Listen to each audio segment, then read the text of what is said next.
নমস্কার বন্ধুরা, আজকে আমি নিয়ে চলে এসেছি ইলিশ মাছ। এই ইলিশ মাছটাকে আমি কুমড়ো পাতায় মুড়ে পাতুরি বানিয়ে নেব। তো প্রথমেই মাছটাকে আমি ভালো মতনভাবে ধুয়ে নিয়েছি। এবার মাছটা আমি নুন, হলুদ, কাঁচা তেল এবং আগে থেকে বেটে রাখা সর্ষে দিয়ে ভালো মতনভাবে ম্যারিনেট করে 1 ঘন্টা ভিজতে দেবো।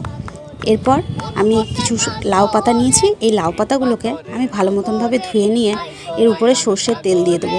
এই সর্ষের তেলের উপরে আমি ইলিশ মাছটাকে দেবো এবং তার উপরে আমি গ্রেভি দেবো এবং একটা কাঁচা লঙ্কা। এরপর আমি ভালো মতোভাবে সুতোয় বেঁধে নিয়ে একটা প্লেটে রেখে দিয়েছি। উনুনে বসিয়ে দিয়েছি কড়াইটা এবং কড়াইয়ে অল্প তেল দিয়ে তেলটা গরম হলে আমি এই মাছগুলো ছেড়ে দেব এবং 15 মিনিট পর আমি ঢাকনাটা খুলব।